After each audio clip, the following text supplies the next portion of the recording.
Welcome to the DAZN Boxing Show presented by AutoZone. I'm Chris Mannix. He is the Latin Snake, Sergio Mora. And Sergio, finally, Vergil Ortiz is returning to the ring on Saturday, taking on Fredrick Lawson in his debut as a 154-pounder. It has been a long time since we've seen Vergil Ortiz in the ring. It has been a long stretch of only a handful of fights for Vergil Ortiz. Really, just one fight since the summer of 2021. That's almost 2.5 years where he's had just one fight. Vergil Ortiz has had quite the go of it of late. So, as he comes back, as he makes his debut in a new weight class, what are you expecting from Vergil Ortiz?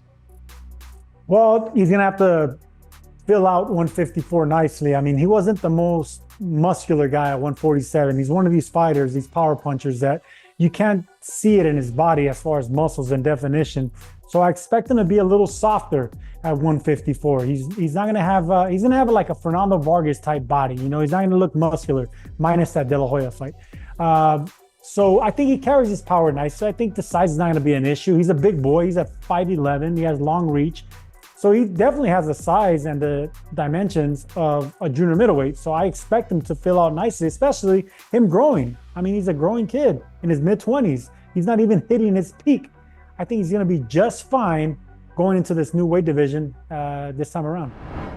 Look, the last couple of years have been a setback. There's no denying that. I mean, you go back to 2021.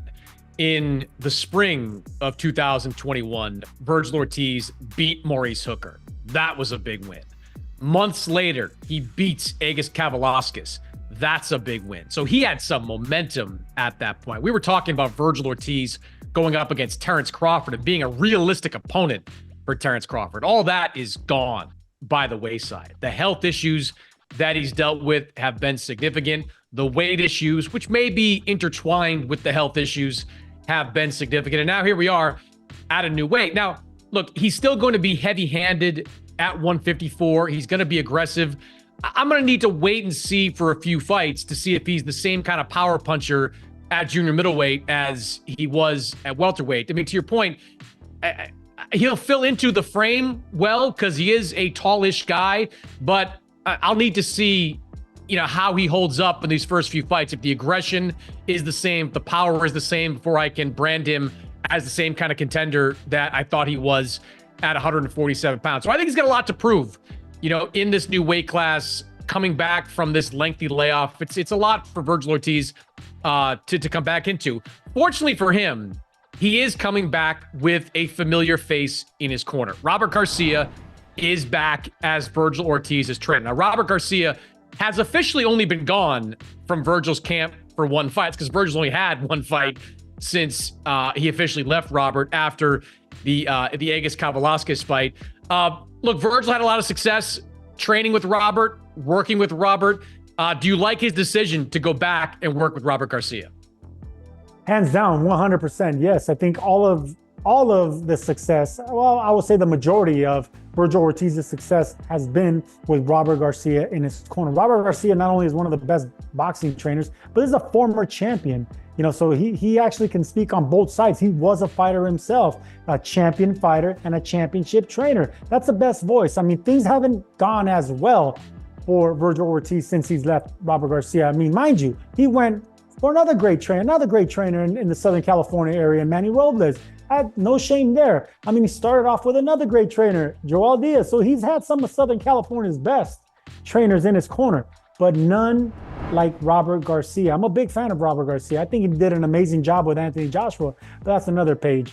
I think he shouldn't leave Robert Garcia ever again. I mean, it'll be exactly like when Ryan Garcia left Eddie Reynoso. Why? With all that success, knocking out everyone they put in front of you. Robert Garcia knows what he sees. He knows how to talk to his fighters, and he prepares them. He prepares them not only mentally and for the fight strategically, but physically. Look, I don't know much about this medical condition, rhabdomyolysis, but he never had these issues and weight issues and any other illness issues with Robert Garcia. So whatever they're doing in Riverside, that's what you continue doing for the rest of your career, Chris Mannix. I think that's exactly what he needs to do. That's the ace up the sleeve, and that's how he gets to a title shot quicker and forget about this past 2 years. Can I just say I'm amazed and impressed that you pronounced rhabdomyolysis the way that you did. I didn't see that coming. I thought you'd go with rhabdo. I go with rhabdo. You nailed it. I agree with you on Robert Garcia, mostly because I don't know really why he left Robert in the first place. I think the reasons for leaving Robert Garcia were more ego related than they were training related. If you remember, Robert Garcia had a decision to make on the night of Vergil Ortiz's fight against Kavaliauskas. He could either train Kavaliauskas or Vergil for Kavaliauskas, or go and train Joshua Franco for his fight. He chose to train Joshua Franco for that fight. I think that Vergil and his team and his people around him were bothered by that, because the Kavaliauskas fight was a big fight, for Vergil in that moment. And I think they were bothered by that. That's why they moved on from Robert temporarily. But everything you said is true. Like the styles just mesh. The training, it clearly works for Vergil. Everything was clicking in Vergil's last couple of fights with Robert. I mentioned the Hooker fight. That was a statement win, knocking out Maurice Hooker. Then he goes up against Kavaliauskas and knocks him out earlier than Terrence Crawford did. I think right around the same round as Terrence Crawford did. So, both were really impressive performances. You don't leave your trainer after you have performances like that. I think this familiarity is going to be good for Vergil Ortiz as he tries to get untracked at 154 pounds. And I guess my next question, though, Sergio, is do you throw him into the deep end of the pool right after this fight with Fredrick Lawson? I mean, Fredrick Lawson, I don't want to dismiss his chances of winning this fight, but Fredrick Lawson's kind of a blown up 147 pounder himself. He's got 3 losses on his resume. All 3 of them have come by knockout. None of them have come against guys who have the kind of power of Vergil Ortiz. Probably the most notable guy is Charles Hatley. So is this the kind of fight where Vergil Ortiz wins? You want to see him in with a top guy, whether it's a Jermell Charlo or somebody else who's a title holder at 154?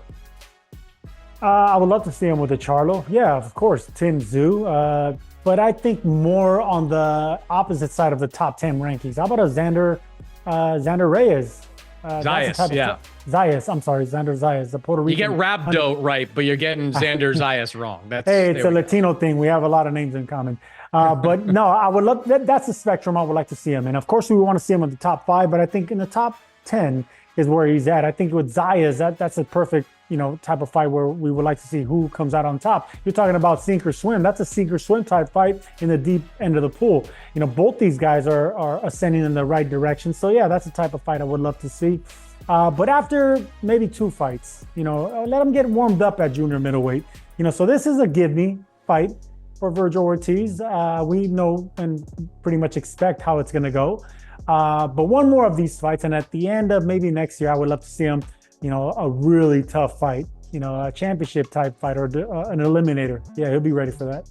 Yeah, I agree with you again too. I think you need like that ex-title holder, Tony Harrison type to go up against, and just to test yourself against a guy with real skills, real size at this weight class. Like I said, Fredrick Lawson is a junior middleweight, but he spent a lot of his career at welterweight. So we're not talking about a guy that's a natural fit for this weight class. I want to see him in against one of those guys before I see him in with somebody like Tim Tszyu, who is really good, or Jermell Charlo, who's still got 2 titles at 154, or any of the top 5 guys in that weight class. But specifically with Lawson, got a good record, got some decent wins. Do you give him any shot in a fight like this? No, because he's already been stopped every time. I mean, I try to be the company man like you and try to extend the truth, but no, this is the type of fight where Vergil is supposed to look great and supposed to get his 20th knockout, and then his 20th fight, and it's a nice comeback fight. I mean, we already know what to expect. This is a fighter that's already been stopped 3 times and his 3 losses. So, he's 0-3 anytime he steps up. And stepping up with Vergil Ortiz Jr., that's a huge step up for anyone, especially, a fighter of this guy's caliber. So, no, yeah, I don't expect him to go the distance under 6 rounds. Yeah, the only thing I'll give to a guy like Lawson is that he's been active, right? Like he fought, 2 times in 2023. Granted, they were both relatively low-level fights. His best win came against Esteban Villalobos, which is not a bad win per se, but he got that win on an undercard. So he's been able to stay sharp. And maybe if he can catch Vergil Ortiz, a little bit dull, for lack of a better word. Maybe you can catch him at a bad time, going back to his trainer, maybe a little less confident of himself at 154 pounds. That's really the only chance.